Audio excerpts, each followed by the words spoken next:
I'm not going to school today. You can't make me. Oh, yes, you are. You know it's school today and you love it when you're. I very much doubt that there's a parent out there that hasn't encountered this conversation made worse by the fact that we need our kids to go to school or nursery or daycare so that we can get to work. In fact, there are days when getting kids out of the door are so stressful that we arrive at work feeling totally drained, having dropped a child off screaming, "Don't leave me." The thing is, if we don't address this problem carefully, it can damage our relationship with our child, and we might even find that we let our child skip school just to avoid the morning battle.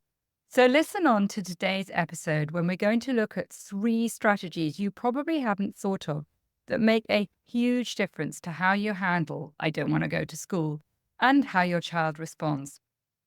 I'll also be answering the question of the week. Why is it that my son is fine when his nanny drops him off, but he gets so upset when it's with me? As a parent, you know it's important to have clear boundaries, but you also want to be caring and compassionate, right? Well, I'm Camilla McGill, and as a seasoned parenting coach and mum of 4, I'm excited to give you the principles, tools, and inspiration you need to raise amazing kids. Welcome to Raising Kids with Love and Boundaries. So, let's dive in.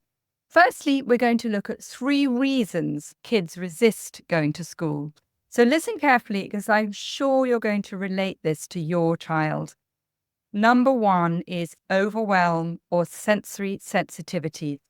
The hustle and bustle of morning routines and the sensory overload they experience when they get to school, the noise, the smell, the amount of people there, can be really overwhelming for some children. They won't express it like this, but it can really contribute to their resistance to going to school. As adults, we forget how small and sensitive they are. A lot more is known now about children experiencing sensory overload, and our understanding of it is an important first step. So this brings me on to the second reason that kids resist going to school. They don't like transitions. Moving from one activity to another throws them. We have anticipated the day. We're one step ahead in our thought process, and our kids live in the moment. So for them, they're living in the moment of being cozy at home or even in the car, and they really struggle with the idea of getting out of the door, leaving the car, or saying goodbye to us at the school gate. So number 2 is separation anxiety. Many children experience anxiety about being separated from their parents, which can be particularly intense during the morning drop-off. They get a wave of emotion at the idea of being apart from us. It becomes overwhelming to them. So more about how to handle these emotions later on. And listen on for 3 important strategies for having a peaceful drop-off. And I'm also going to be sharing with you the question of the week. So we're talking about how to handle it when our child says, "I don't want to go to school." And here is my first tip. Tip 1, this is to help with overwhelm. Create a calm morning environment and start early. Wake up a little earlier to ensure that there is enough time to move through the morning routine without rushing. This is a really tough one. I get it. But test out getting up early yourself and being ready when it's time to get your child ready for school. A calm start can set a really positive tone for the day. I know this feels harsh and you're already exhausted. I just do recommend that you give it a try, as it will allow you to arrive at work or wherever you're going feeling so much calmer. Within this, we want to reduce sensory overload. So keep the morning environment quiet and peaceful. Maybe try some soft music in the background or even some nature sounds. Avoid loud television or radio, which can really add to their sensory overload. Maybe start the morning off with a slow cuddle or reading a book. Again, I know this feels hard, especially if you've got more than one child, but it pays off because it really helps to build those moments of connection with us that reduces their sense of overwhelm. Maybe even a comfort object. Allow your child to bring a small comfort object from home, such as a favorite toy or even a piece of your clothing with your smell on it, or a small blanket. This gives them that sense of security and familiarity throughout the day. So, we're talking about how to handle it when our child says, I don't want to go to school. And here is my second tip. To help with transitions for kids refusing to go to school, use visual schedules and timers.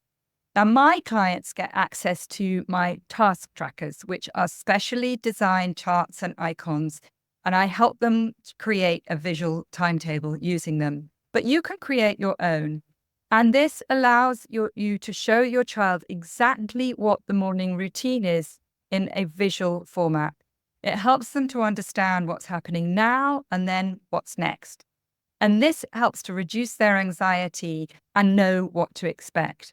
So I really recommend that you create a visual schedule. You could use a whiteboard that outlines the morning routine. You could include pictures next to each task. As I say, this comes in my task trackers, but just create your own.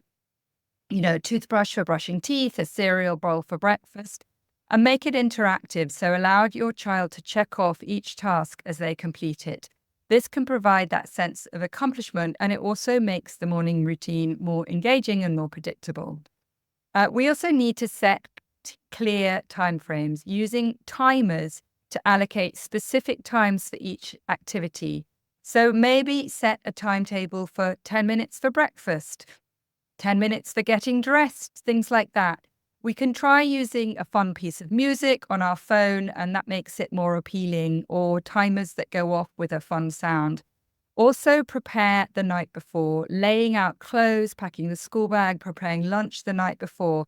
This helps to reduce the morning chaos and gives our kids more time to follow the schedule without feeling rushed. So here is step 3 for helping a child who is refusing to go to school. We need to help with their separation anxiety. And here is my third tip to help with separation anxiety. We want to create a calm and consistent goodbye routine. Kids respond really well to predictability. It makes them feel secure, and they're also sponges for us. So if we're calm, they pick up on it. Now, I know that you're going to tell me that you would remain calm if your kid didn't scream blue murder about going to school, but stay with me on this.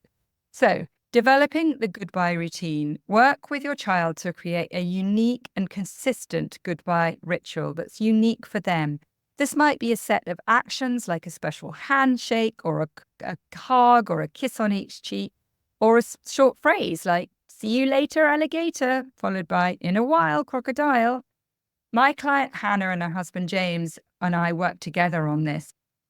They had been having a nightmare over getting Jessica out of the house. Jessica decided she wanted to say, I love you to the moon and back, and she wanted one of her parents to say, I love you to the moon and back, and even further, and then give her a squeezy hug and 2 kisses. It worked really well because Jessica was involved in making that routine. And then practice at home. Practice this routine at home so it becomes second nature. The familiarity and the predictability provides comfort and makes the separation for them less abrupt. We also want to stay positive. We want to keep the mood light and positive during the goodbye. So we have to avoid lengthy farewells, which actually increases ours and our children's anxiety. So really keep it short and sweet and upbeat. Leave with confidence. Children take cues from their parents, and if we appear calm and confident, our children are much more likely to feel secure and reassured. Now, something that helped Hannah and James with their morning routine was following my GREAT method. And good news, this is covered in my free guide, How to Get Your Kids to Listen. You're going to want to get yourself a copy, and you can do that by going to myparentingsolutions.com/just listen. But listen on, as I'm going to cover the question of the week. Why is it that kids are fine if someone else drops them at school, but they're really hard to handle when it's us parents? It's a great question, and you'll be interested to know the answer. So before I give you that, I want to go over the 3 steps that help a child to get to school and us to work without drama. Number 1 is create a calm morning environment and start early. Number 2, use visual schedules and timers. And number 3, create a calm and consistent goodbye routine. And again, you'll find it really helpful to create these by following the GREAT method in my free guide, How to Get Your Kids to Listen. So go to myparentingsolutions.com/just listen. Now back to the question of the week. Why is it that kids are fine if someone else drops them at school, but really hard to handle when it's a parent? Children often have stronger attachment bonds with their parents than with their caregivers. In fact, that's a really good thing. And this deeper attachment leads to a more pronounced separation anxiety when it's time for a parent to leave rather than a caregiver. So the child feels safe and more secure with their parent, and the idea of separating for them can be more distressing. So that's it from me today, Camilla McGill. Thank you so much for joining me. Remember to hit follow or subscribe so you will get to be alerted when my next episode of Raising Kids with Love and Boundary comes out.